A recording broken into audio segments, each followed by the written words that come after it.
안녕하세요. 자, 드디어 13주차까지 넘어왔습니다. 이번 13주차는 여러분들이 조금 어렵거나 부담스럽게 느껴질 수 있을 것 같아요. 선택지 기반의 분기구조, 즉 브랜칭 내러티브라고 하는 선택에 따라서 갈라지는 서사 구조에 대해서 얘기를 할 건데요. 지금까지 우리 세계관이나 인물이나 사건을 설계해 왔으면 오늘 모든 요소가 플레이어의 선택을 통해서 어떻게 다른 흐름을 갖게 되는지 그걸 구조적으로 설계하는 단계에 들어가요. 특히 이 수업은 이야기를 잘 쓰는 게 아니라 이야기를 설계하는 방식으로 사고하는 것에 목표가 있기 때문에 여러분들이 첫째, 분기구조의 개념과 유형을 명확하게 이해하고 둘째로 의미 있는 선택지, 우리가 이거를 meaningful choice라고 얘기하는데 결과가 달라지는 선택을 설계하는 원리를 파악하는 게 의미가 있어요.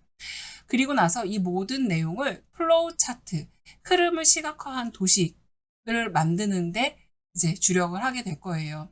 아마 이 수업이 끝나면 여러분들은 이 장면에서 선택지가 있다면 이라 아니라 이런 선택 구조의 결과가 어떻게 만들어졌구나 하는 것들을 설명할 수 있어야 돼요. 오늘 저의 목표는요.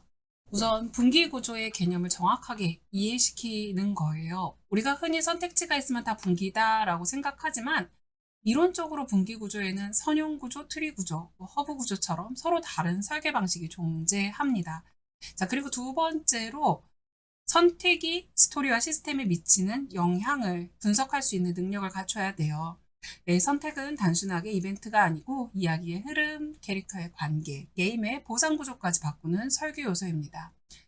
세 번째 실습은 우리가 여러분들하고 같이 실제로 대면을 해서 진행을 할 거기 때문에 부담 갖지 마시고요. 그리고 노드에 대한 부분들 아마 플로우 차트 규칙에 맞게 완성하는 게 쉽지는 않을 거예요. 그래서 이 과정 역시 수업 시간에 제가 여러분들하고 같이 작업을 하면서 이해를 할 수 있도록 도와드릴게요. 오늘 수업은 이해하고 분석하고 설계하고 그걸 시각화하는 과정까지 모두 경험할 수 있는 수업이 되어야 해요. 자, 그러면 먼저 1단계에서 분기구조의 기본 개념을 정리를 하고요. 분기구조가 무엇이고 왜 게임 스토리에서 중요한지부터 짚어봅시다. 그리고 나서 이 구조를 비교하면서 선형구조, 트리구조, 허브구조가 어떤 장점과 한계를 가지고 있는지 실제 게임 설계에서 언제 사용되는지 한번 익혀볼게요. 그리고 난 다음에 좋은 선택지가 무엇인지 플레이어에게 의미 있는 선택은 어떤 조건을 갖춰야 하는가 이론적으로 정리를 해보고요. 자, 기본 단위, 즉 노드와 링크 한번 배워보도록 할게요. 자, 그리고 나서 여러분들 각자 개인을 위한 게임 구조 설계 가능할 거예요. 오늘의 핵심 개념인 분기 구조, 브런칭 내러티브라고 이야기를 하는데요. 브런칭 내러티브 구조에서 플레이어의 선택에 따라서 하나의 이야기의 흐름이 여러 갈래로 나뉘는 비선형적 서사 구조를 가져요. 그러니까 전통적인 소설이나 영화는 작가가 정한 하나의 흐름에 따라 가는데 그에 반해서 게임이라는 거는 인터랙티브한 콘텐츠이기 때문에 결과적으로 하나의 이야기 구조가 쭉 진행되는 게 아니라 그 진행될 거라고 가름하는 구조 안에 선택할 수 있는 요소들을 끊어 놓는 거예요. 내가 여기를 선택하고 다른 구조로 다른 결론에 이를 수도 있고요. 자, 이 과정에서 나는 이걸 패스할게 해서 그 다음 선택지로 넘어갈 수 있어요. 이 다음 선택지에서 내가 이 부분을 선택했을 때 이 부분이 결국 여기에 다시 포함될 수도 있고요. 그렇지 않고 다음으로 자기만의 독자적인 길을 갈 수도 있어요. 아니면 이게 모든 길을 포기하고 내가 여기를 선택했을 때 자동으로 여기로 점프가 될 수도 있죠. 그러니까 결국에는 선택을 했는가에 따라서 경험하는 이야기 경로 자체가 달라진다라고 할 수 있는 거죠. 이 개념은 디지털 서사 연구에서도 되게 많이 활용이 되고 다뤄지고 있는데요. 플레이어는 단순한 관객이 아니죠. 서사의 공동 생성자, 로 만든다는 관점에서 아주 중요한 의미를 가져요. 먼저 분기 구조의 핵심 기능을 보면 선택에 따라 단순한 이벤트가 아니라 결과가 부여가 되지는 거예요. 이 결과는 새로운 장면일 수도 있고 다른 캐릭터 관계일 수도 있고 심지어 전혀 다른 결말로 이어질 수 있어요. 그래서 분기 구조는 캐릭터, 플레이어에게 내가 이 이야기를 바꾸고 있다라는 행위의 주체성을 강하게 느끼게 만듭니다. 그렇다면 이 분기 구조는 왜 중요할까요? 특히나 게임과 같은 인터랙티브 미디어에서 몰입감은 단순히 그래픽이나 연출로 만들어지지 않아요. 내가 한 선택이 이야기와 시스템에 영향을 준다고 인식을 했을 때 플레이어는 콘텐츠에 깊게 개입하게 되죠. 분기 구조에서 반복 플레이는 가치를 만들어내는데 이번엔 다른 선택을 하면 어떤 이야기가 펼쳐질까라는 질문 자체가 다른 플레이로 하게 만드는 동기가 돼버리는 거예요. 여기서 중요한 점이 있죠. 분기 구조는 경험을 풍부하게 만들지만 모든 분기를 실제로 설계하고 구현하는 데는 큰 비용과 노력이 필요하다는 거예요. 그래서 좋은 분기 구조란 선택지가 많은 구조가 아니고 복잡한, 적절한 복잡도를 가진 설계 구조를 말해요. 이 지점에서 자연스럽게 이런 질문이 생겨요. 그렇다면 분기 구조도 종류가 있을까? 모든 이야기에 같은 방식의 분기 구조를 써도 될까? 자, 어떻게 생각하세요? 실제로 게임과 인터랙티브 스토리에서 가장 널리 이용되는 세 가지 분기 구조 유형을 한번 살펴볼게요. 선형 구조, 트리 구조, 허브 구조 이렇게 세 가지로 나뉘는데요. 마리루 라이언이 인터랙티브 내러티브 티어리와 게임 내러티브 연구에서 반복적으로 사용하는 분류입니다. 자, 먼저 선형 구조. 이거는 리니어 구조를 얘기하는데 선형 구조는 말 그대로 이야기가 하나의 고정된 경로에 따라서 진행이 돼요. 그래서 처음부터 끝까지 플레이어의 선택은 존재할 수 있지만 서사의 큰 흐름에는 영향을 주지 않는다라는 특징이 있어요. 에스펜 아르세스는 이런 선형 서사는 해석이 다를 수는 있으나 경로가 고정된다고 얘기를 해서요. 결과적으로 여기는 통제된 연출이라고 생각하면 돼요. 그러니까 강력한 메시지를 전달하고 선택은 감정과 몰입용 장치일 뿐이에요. 예를 들어 컷신 중심의 스토리 게임이나 튜토리얼 파트가 대표적인데요. 학생들이 게임을 만들 때 도입부, 세계관 설명 파트는 대부분 선형 구조를 사용하는 게 효과적이죠. 자, 두 번째로 트리형 구조.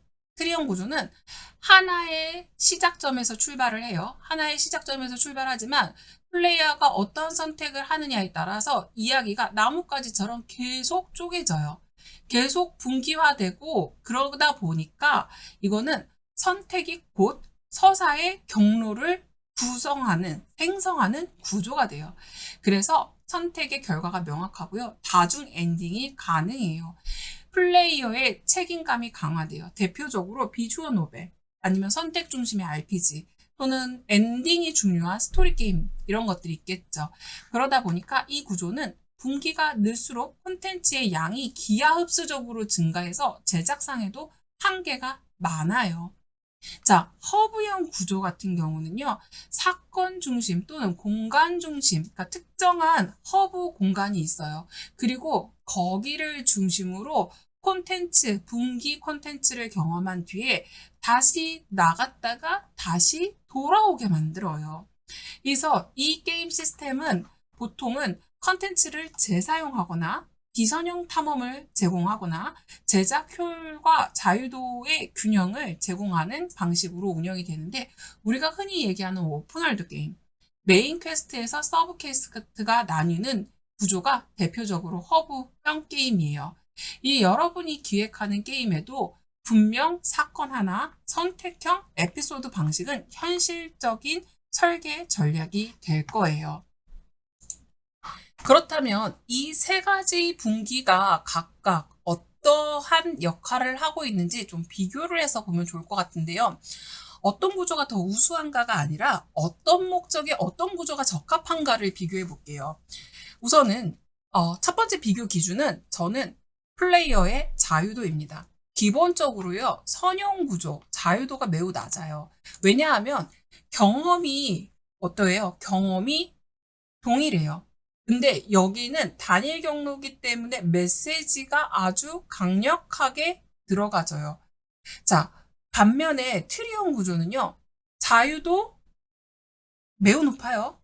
왜냐하면 자유도가 선택지를 결정할 수 있는 모든 부분들을 다양하게 열어놨어요. 근데 선택이 결과로 드러나죠. 자, 허브용 같은 경우는요, 자유도는 중간 정도 돼요. 자유도는 중간 정도고 탐험의 자유가 있어요. 그리고 구조적으로 안정적이에요.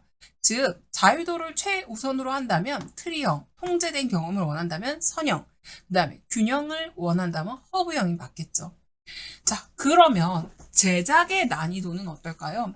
우선은 뭐 단일한 경로기 때문에 만드는 것 자체는 아마 선형 구조가 제일 쉬울 것 같아요. 적은 리소스 활용으로 완성도가 높아질 거고, 반면에 트리형 구조 같은 경우는 다양한 결말로 다회차 플레이를 통해서 동기를 부여한다라고 했지만 결과적으로 다양한 회차를 제공하기 위한 제작 비용과 제작 기간, 컨텐츠의 양이 기하급수적으로 증가한다라는 현실적인 문제에 부딪히는 거예요. 자, 허브형 같은 경우는 얘가 갖는 특징이 콘텐츠를 재사용할 수 있어요. 그러다 보니까 제작의 효율성이 높아요. 현실적인 제작 구조를 갖추는 거죠. 학생들이 프로젝트나 수업 과제로 허브형 구조가 제일 적합한 경우가 많아요. 하지만 자, 이것조차도 우리는 게임을 개발하는 개발사가 아니기 때문에 여러분들이 다양한 경험을 해보는 걸 권면해요. 자, 그리고 반복 플레이를 통해서 가질 수 있는 가치. 자, 선형 구조 같은 경우는 이게 반복 플레이에 할 필요가 없어요. 왜냐하면 한 번의 스토리를 모두 파악하고 넘어왔기 때문에. 자, 반면에 트리형 구조 같은 경우는 무조건 다회차를 할 거예요. 다회차 플레이가 가능하다는 게 특징이었잖아요. 왜냐면 내가 어떤 선택을 하느냐에 따라서 모든 내용들이 바뀌기 때문에. 허브형은 반면에 선택 조합에 따른 변화가 있어요. 그래서 자, 중간급 이상으로 다회차가 가능해요. 근데 보통 여러분들이 하는 이 허브형 게임, 뭐 리니지라든지 세계관이 큰 이런 어떤 이 허브형 게임 같은 경우는 보통은 다시 하는 이유 중에 하나가 바로 이 캐릭터죠. 캐릭터의 다양성, 맵이나 스테이지는 이미 충분히 즐겼고 어떤 유형으로 플레이를 한다라는 게 이미 파악이 완료가 됐어요. 근데 캐릭터가 갖고 있는 엔딩을 보고 싶어서 그래서 허브형으로 가죠. 자, 엔딩 수를 늘리고 싶으면 기본적으로 트리형이에요. 플레이 방식의 변주를 주고 싶다면 허브형이 훨씬 더 효과적일 거예요.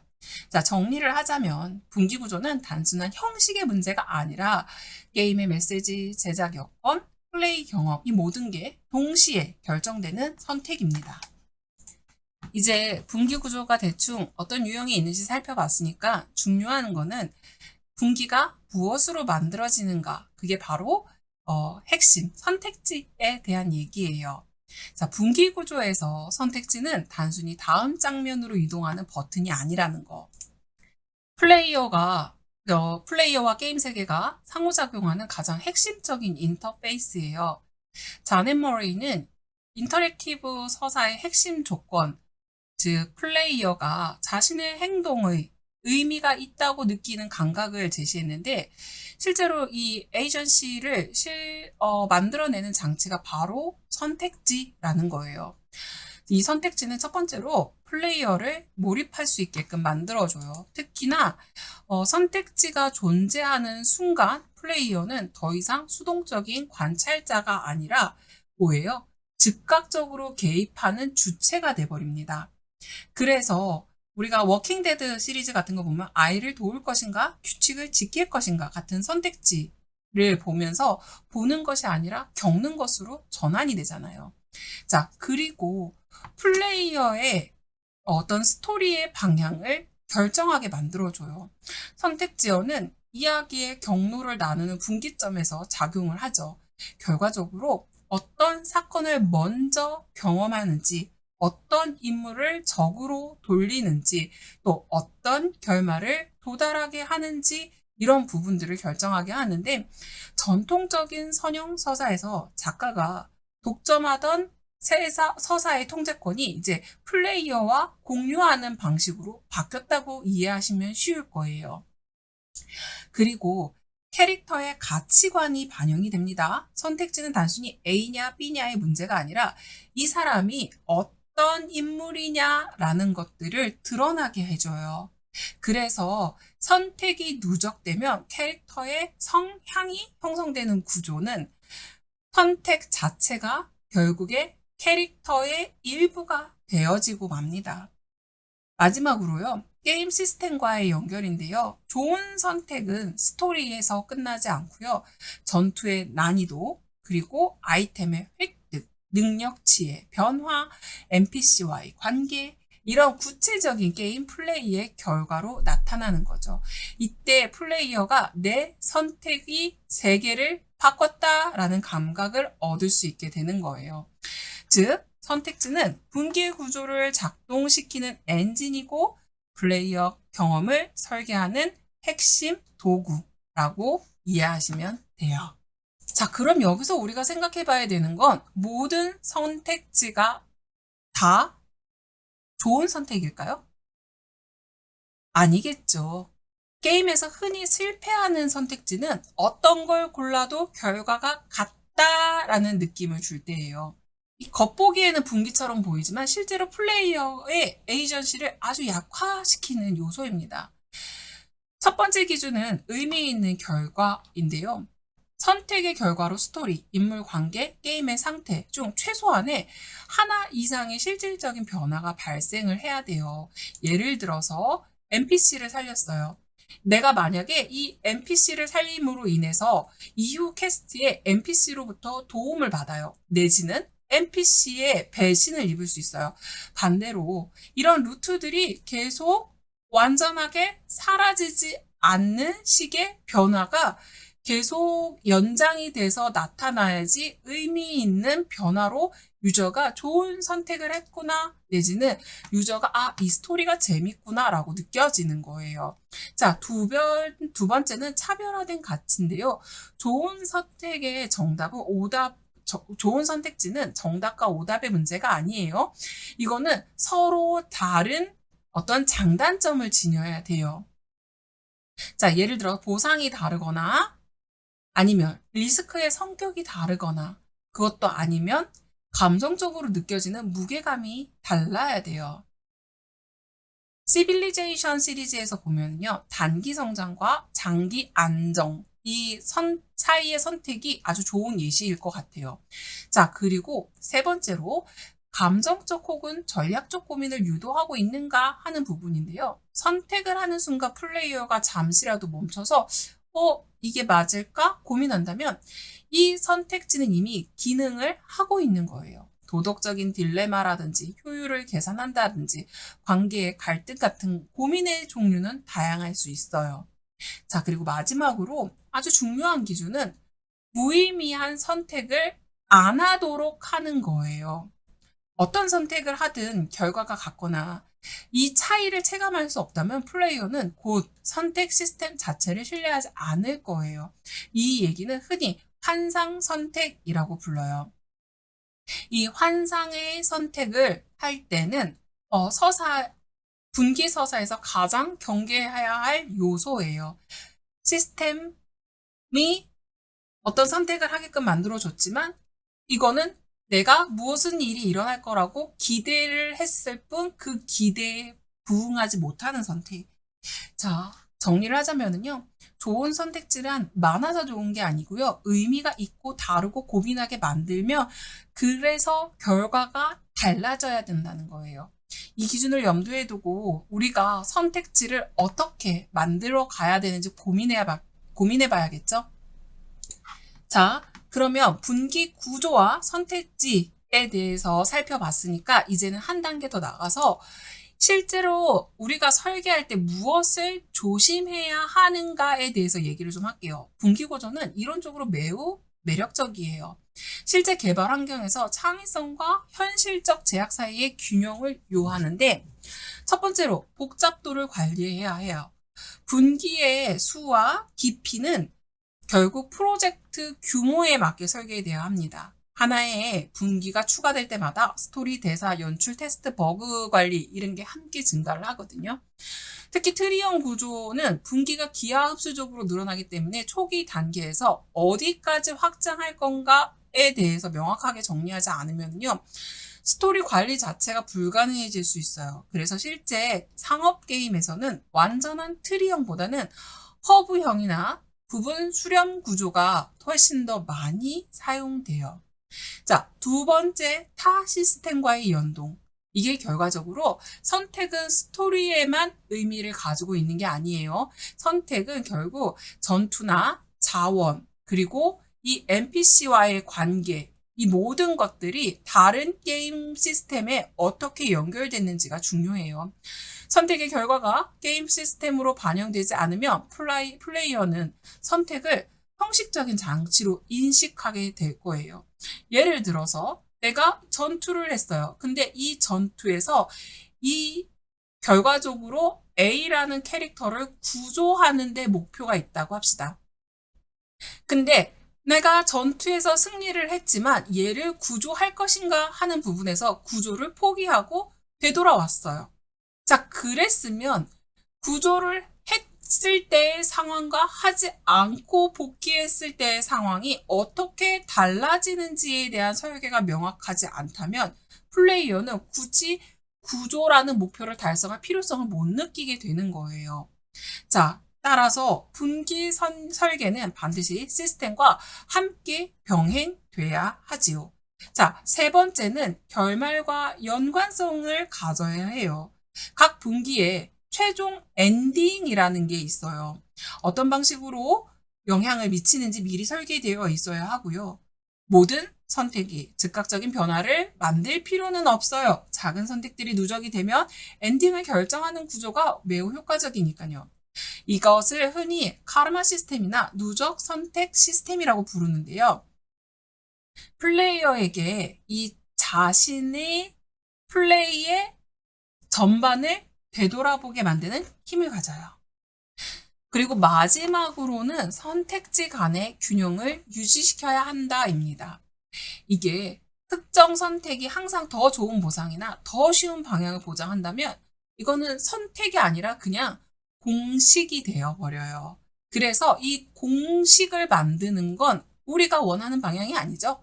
각 선택지는 서로 다른 장단점과 리스크를 가져야 되고 플레이어가 무엇이 정답인지가 아니라 어떻게 플레이를 하고 싶은지를 기준으로 고를 수 있어야 돼요. 그래서 플레이어가 고민하고 그 과정을 탐색하면서 재미를 느낄 수 있게 유도해야 돼요.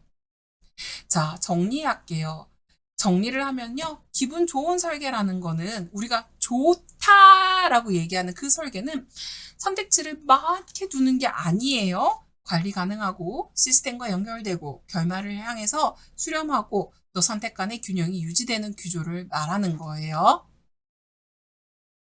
자, 노드라는 게 뭐냐면요. 우리가 분기 구조를 설계할 때 문장 단위로 얘기하지 않아요. 문장 단위로 관리하지 않고 대신에 노드라는 구조적 단위를 사용을 하는데요.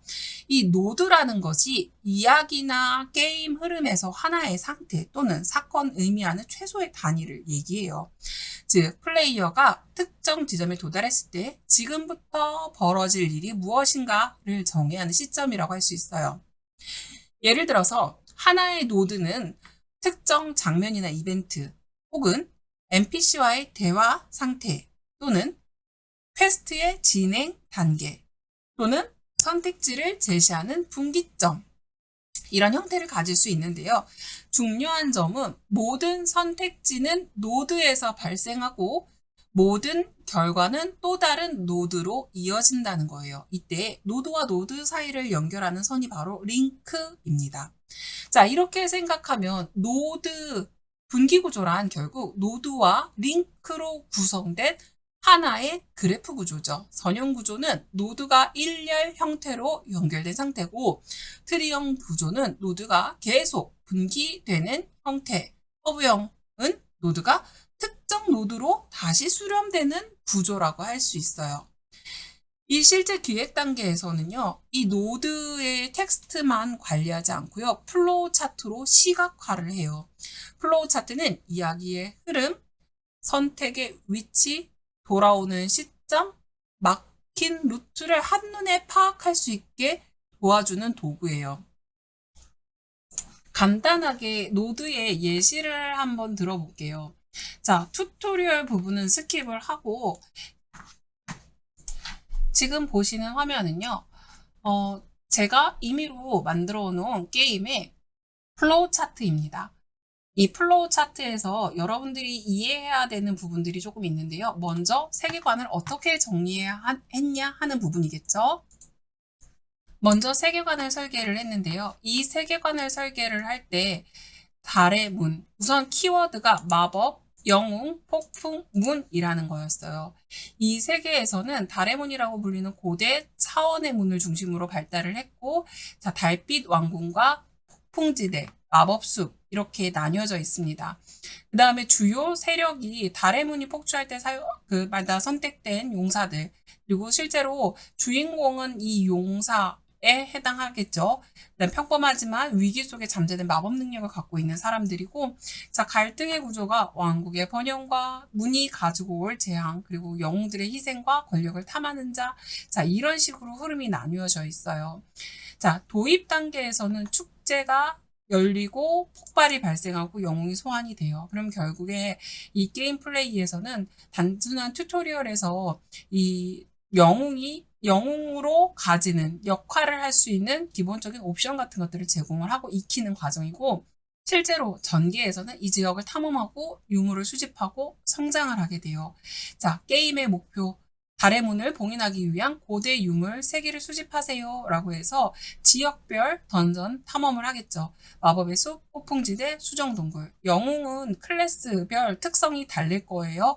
그래서 종류를 4종으로 구해놨고요. NPC 동료 구출 또는 장비 강화. 이게 이 역할이에요. 각 지역에 중간 보스들과 전투를 하고 힘을 모아 성장하지만 달의 문은 불안정한 상태예요. 자, 그래서 첫 번째, 우선 NPC한테 임무를 부여받아요. 하지만 여기서 제일 중요한 거는요. 아까 제가 노드가 무엇인지 설명할 때 말씀드렸죠. 노드는 모든 선택지에서 발생을 하고 그 결과는 또 다른 노드로 이어진다라고요. 자, 첫 번째 노드는 뭐냐면 고블린을 처치하는 거예요. 자, 마법의 숲이라는 공간 안에 3개의 노드가 존재해요. 첫 번째 노드에서는 고블린을 처치하고 보상을 하나를 수령할 수 있어요.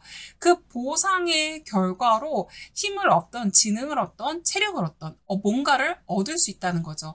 그럼 이걸 얻었다는 거는 결국 캐릭터든 누구에게든 어떤 영향으로든 영향을 미친다 이거예요. 그리고 이 노드가 전체적으로 내가 선택까지 마무리했을 때 그 다음 노드로 연결이 되는데, 자, 그 다음 노드에선 늑대를 처치하래요. 그러면 앞에 내가 취득했던 보상에 더불어서 두 번째 노드를 마무리 지음으로써 탄생하는 또 다른 보상이 있는 거고, 그 보상의 결과가 세 번째로 갔을 때 내가 세 번째 노드의 모든 구조를 완료할 때 영향을 주겠죠. 자, 이렇게 생각해서 봤을 때 이 노드와 노드를 연결하는 이 라인들이 바로 링크라는 거예요. 자, 결과적으로 실제 기획 단계에서 이렇게 플로우 차트로 시각화를 합니다. 이 플로우 차트는요, 이야기의 흐름, 선택의 위치, 돌아오는 시점, 막힌 루트를 한눈에 파악할 수 있게 해주는 구조예요. 제가 설명한 워크플로우 안에서만 노드가 존재하는 건 아니에요. 씬 또는 이벤트, 그리고 대화, 전투, 보상, 상태 변화, 이 모든 것들을 노드로 설명할 수 있어요. 자, 그렇다면은 링크도 우리가 한번 좀 이해해 볼 필요가 있을 것 같아요.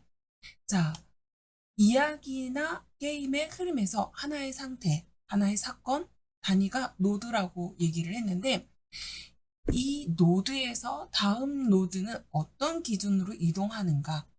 이 질문에 대한 답이 바로 링크예요.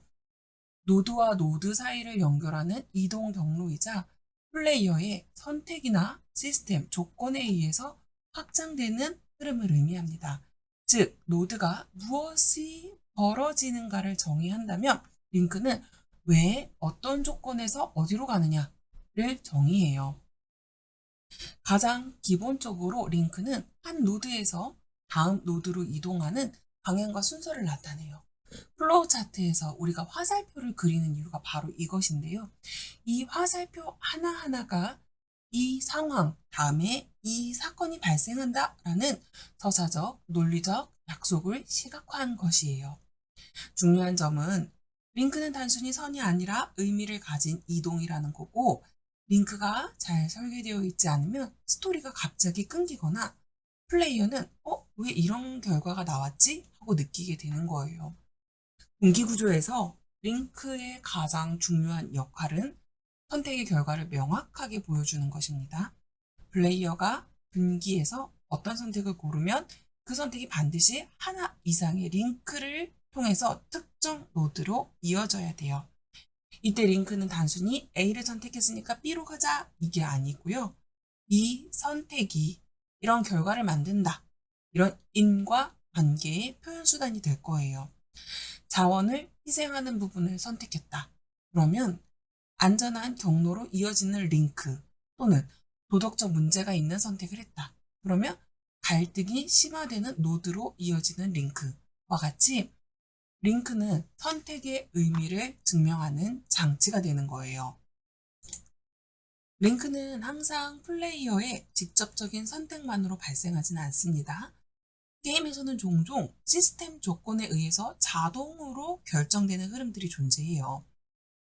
결정된 흐름이라고 설명할 수 있는데요.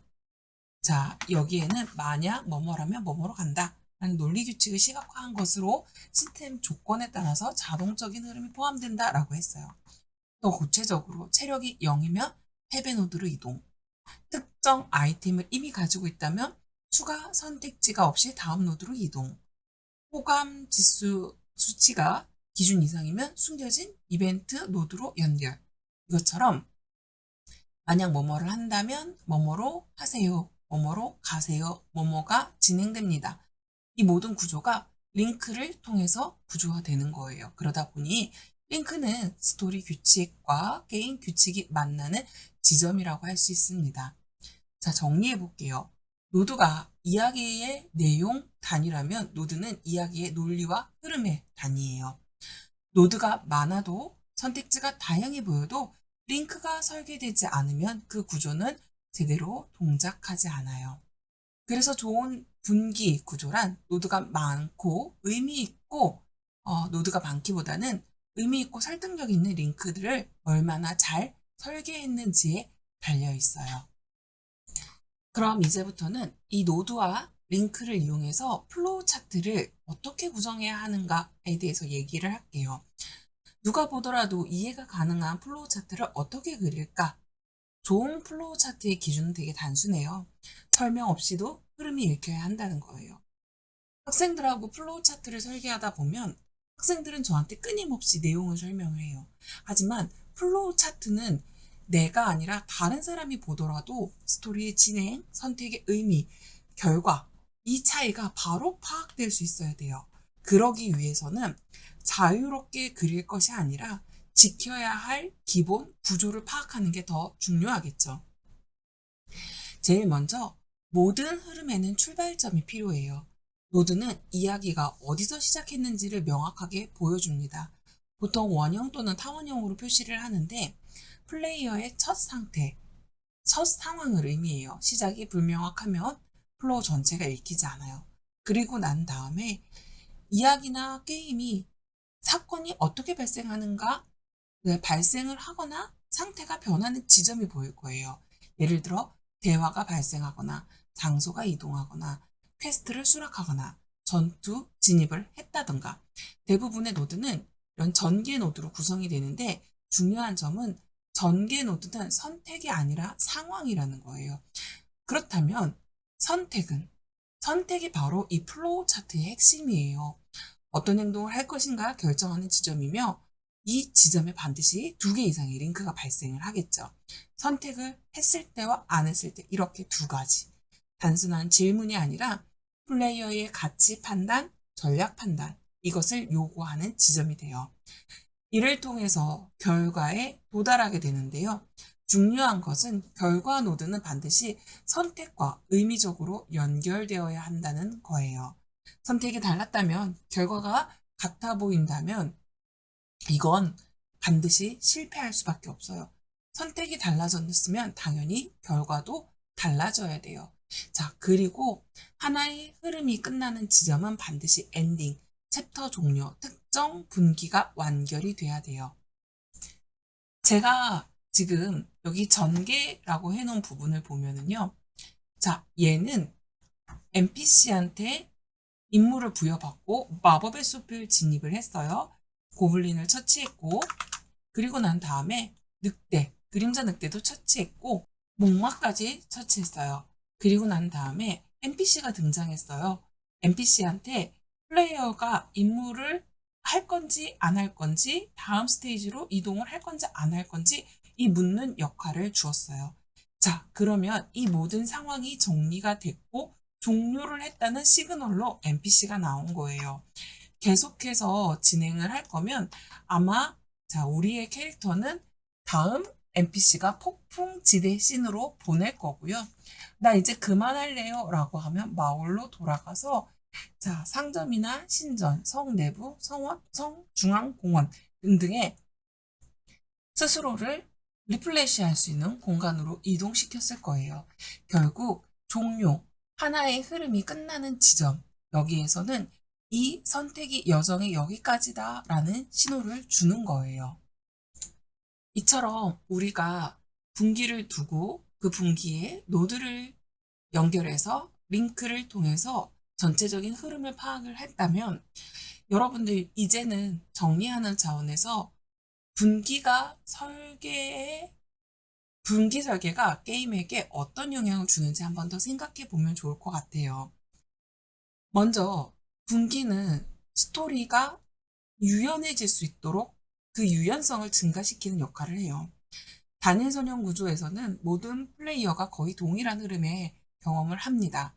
이 경우는 스토리가 명확하지만 플레이어는 이야기에 따라서 이야기를 따라가는 사람에 머무르게 되기 때문에 이게 단조롭고 반복을 해서 할 수 있는 게임이 그러니까 지속성이라는 게 상실되기 마련이에요.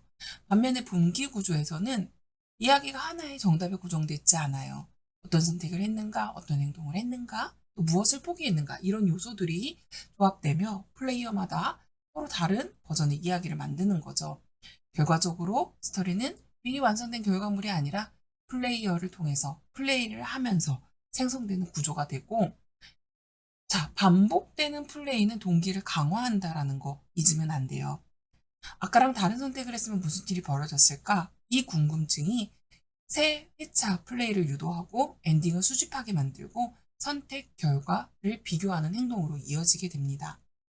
더불어서 이론적으로 가장 중요한 부분이 아닐까라고 생각해요. 게임 연구에서 말하는 에이전시, 주체성이라는 건데 내 행동이 세계에 실제 영향을 미친다는 감각이에요. 분기 설계가 없는 게임에서는 아무리 버튼을 눌러도 결과가 이미 정해져 있다는 느낌을 받기 쉬워요. 하지만 분기가 잘 설계된 게임에서는 플레이어가 이렇게 느낄 거예요. 내가 선택했기 때문에 이 상황이 왔다. 내가 포기했기 때문에 이 결과를 감수해야 된다. 결과적으로 플레이어는 캐릭터를 조종하는 게 아니라 이야기의 책임자가 되는 거겠죠. 자, 마지막으로는 실무적인 부분인데요. 분기 고전은 그 스토리의 시스템 하나에만으로 존재하지 않아요. 선택의 결과는 반드시 다른 게임 시스템과 연결될 때 설득력을 가져요. 특정 선택을 했을 때 동료 캐릭터가 이탈을 한다든가 특정 행동을 하면 지역의 접근을 제한받을 수 있다든가, 반복된 선택을 했을 때 능력치 성향이 변화한다든가, 이렇게 연결될 때 게임을 하나의 유기적인 세계로 플레이어가 인식하게 되는 거예요. 자, 이제 우리가 배운 분기를 가지고 실제로 이 분기 구조에 어떤 노드를 배치를 하고 어떻게 그 노드의 링크를 연결해서 선택지를 만들 수 있는지 우리 수업 시간에 실제로 얼굴 보면서 연습해 봐요. 자, 오늘 수업은 여기까지. 여기서 마무리할 테니까 잘 정리해서 우리 수업 시간에 만나요. 수고하셨습니다.